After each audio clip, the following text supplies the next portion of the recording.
Alright, so let's talk Battle of the Atom, which was the milestone crossover to celebrate 50 years of the X-Men.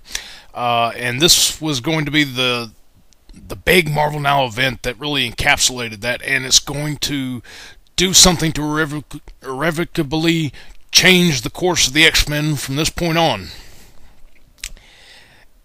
And it fucking sucked. Wow, where to start with this? Alright, this review is going to be about Battle of the Atom, but I'm going to call in some points of Bendis' All-New X-Men and Uncanny X-Men into this.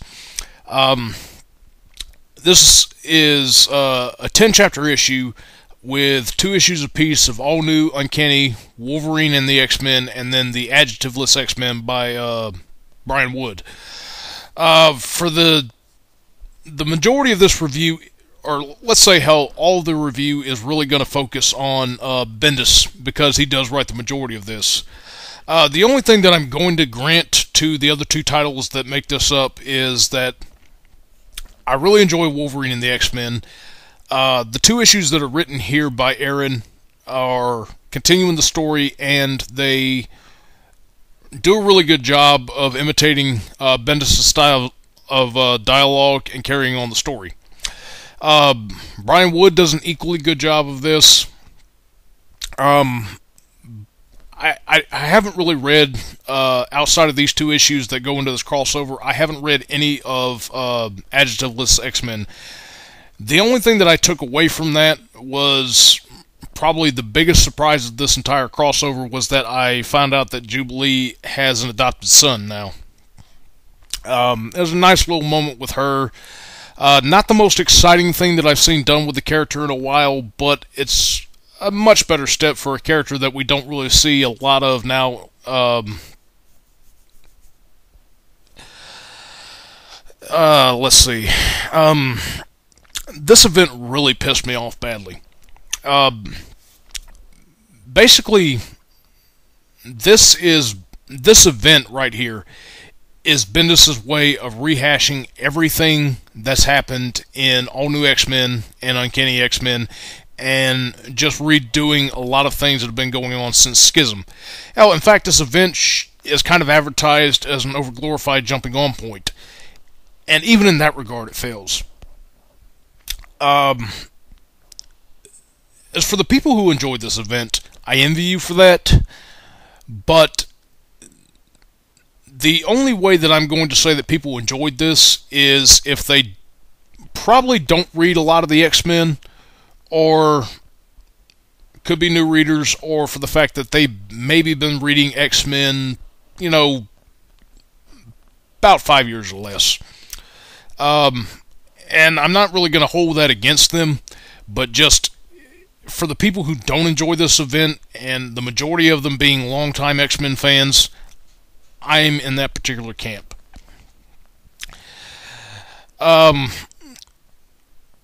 When All New and Uncanny started out with the Marvel Now, it was doing really good. I did have some problems that were left over from the AVX stuff. Admittedly, reading back over the event, I enjoyed it, even though it's a giant deus ex machina to fix the mutant population back. And I do find it understandable that even after that, we're tired of Wolverine and Cyclops going back and forth over their philosophies, but at least it's understandable. We were just getting out of the event. This takes place... This is an X crossover that happened like 2 years after that. Or actually a year after that. And in that time, the majority of this story going back and forth, and all of the different X-Men fighting over the original 5 that have been brought back to the present, is still a philosophy debate, and people getting, or Wolverine and Cyclops getting in each other's faces, and Cyclops going, you know, you're an idiot, you know, we're at war right now, we have to stand at the ready, and you're a fucking idiot for not, you know, following my way. And Wolverine sitting back there pointing right at him, claws extended, yeah, well, you murdered the man who was the head of our movement. And it's just that constant bitching back and forth that really irritated the shit out of me with this story. Um, when we first got introduced to the original five, once All New started, I really enjoyed that series. There was a lot of escalation there. There was a lot of character stuff going on. Every development with the original five and how everybody was reacting around them was the way that it was supposed to be, and it was fun to watch. The only real criticism that I had about the logic of at least Cyclops' side at the end of the story is I understand that the powers are misfiring. Cyclops is misfiring. Magique, Emma's, and Magneto's are misfiring. Alright, the ones that were possessed by the Phoenix I can understand. But I don't understand why Magneto's powers are absolutely messed up from this. It would have made more sense if he had gotten possessed by the Phoenix Force instead of Namor. But as far as I know, Namor's powers aren't misfiring. And the idea that Magneto's powers are misfiring right now, and which all the while that while Cyclops is recruiting new mutants to his side, he has Magneto training him about how to reuse his powers again. If Magneto's was misfiring, then every mutant that was hanging around Cyclops up until the end of AVX, their powers should be absolutely misfiring as well. It doesn't make sense to me on any level why it would just be Magneto's. Well, unless there was an explanation given that he was just in so close proximity to Cyclops and Emma while they had the Phoenix, that his powers are misfiring. And I also hate this costume change that's come over him too. Now they have made some interesting iterations about how he can use his powers since they're misfiring, but I really don't like the costume change to him, and I'm finding it even harder to believe that while he still is on his aggressive philosophy, he sides with the man who killed his friend. Really, the most positive aspect to spin out of this is that Cyclops and Emma are absolutely through as a couple. They're still fighting on the same side, and even though that I still find Emma to be an absolute bitch, I do applaud her for that. That's really the most interesting character stuff that comes out of that side. Wolverine is still yanking the crank on the old argument of, I'm a bad person, but I'm trying to do a good thing, Jack in the Box. And it's old, and the clashing philosophies I really hate. And what's worse about it is the absolute immaturity of all the characters here. I understand that, Cyclops is the bigger man here, despite the argument that is going back and forth in between them. But it's just now sinking that Wolverine's getting called out on his bullshit a little bit. And with the issues that take place after this, that's starting to come more to light. As for the original 5 X-Men themselves, they're alright in this story. They're the epicenter of everything. I have no complaints with them. It's just all this other shit that I have happening around them that I can't stand. With this as an X event, this is what I consider to be a major X-Men event. This is the first one that we've had since Second Coming.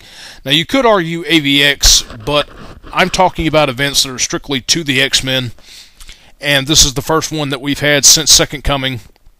And before that, there was Messiah Complex.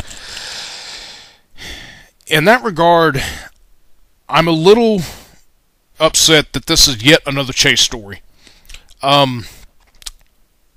Obviously, Wolverine sits there and says, we're in danger. They have teased the problems that the original Jean has to face with what she's to become in the future, and we're going to ship them back. And the O5 are standing there and saying, no, we don't want to go back, we want to stay here.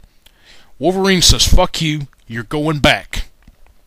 And that's when Cyclops' side shows up, and we begin this chase after Jean and original Cyclops to send them back.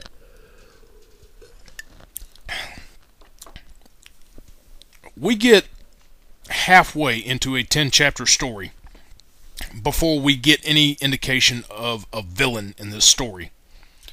Basically, this entire event this far has been X-Men Civil War.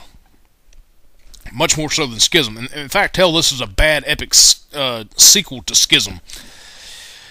Then there are these X-Men who come from the future, which are basically a fucked up version of Beast, Jean Grey in a Zorn mask. How she's alive again, they do reveal that. We get Deadpool, and then we get someone who claims to be the son or grandson of Charles Xavier. It's not until halfway, or a little over halfway into the story, before we find out that there actually should be a villain in this story, and by the time that reveal comes in, it is way too late for me. There's a future jump in here. We find out that this group is actually not who they claim to be. And then we have like this large 5-sided battle when the real X-Men of the future show up. And it's just completely suck-ass. The worst thing about that, too, is that with Marvel's over-dramatic moments that they have to have in here, there are deaths in here. The character deaths are not anything important because they're not even second-string characters. They're just, you know, some third-rate characters we made up along the way, so there are really no casualties to this.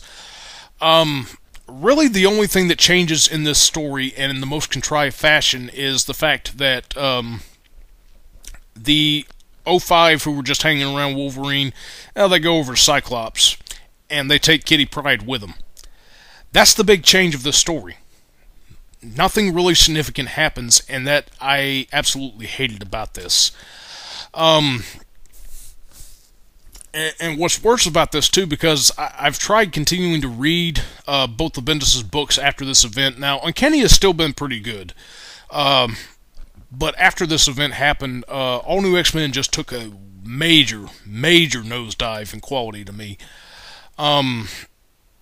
The trial of Jean Grey, which is going on right now, I am more disappointed in that than I am in this.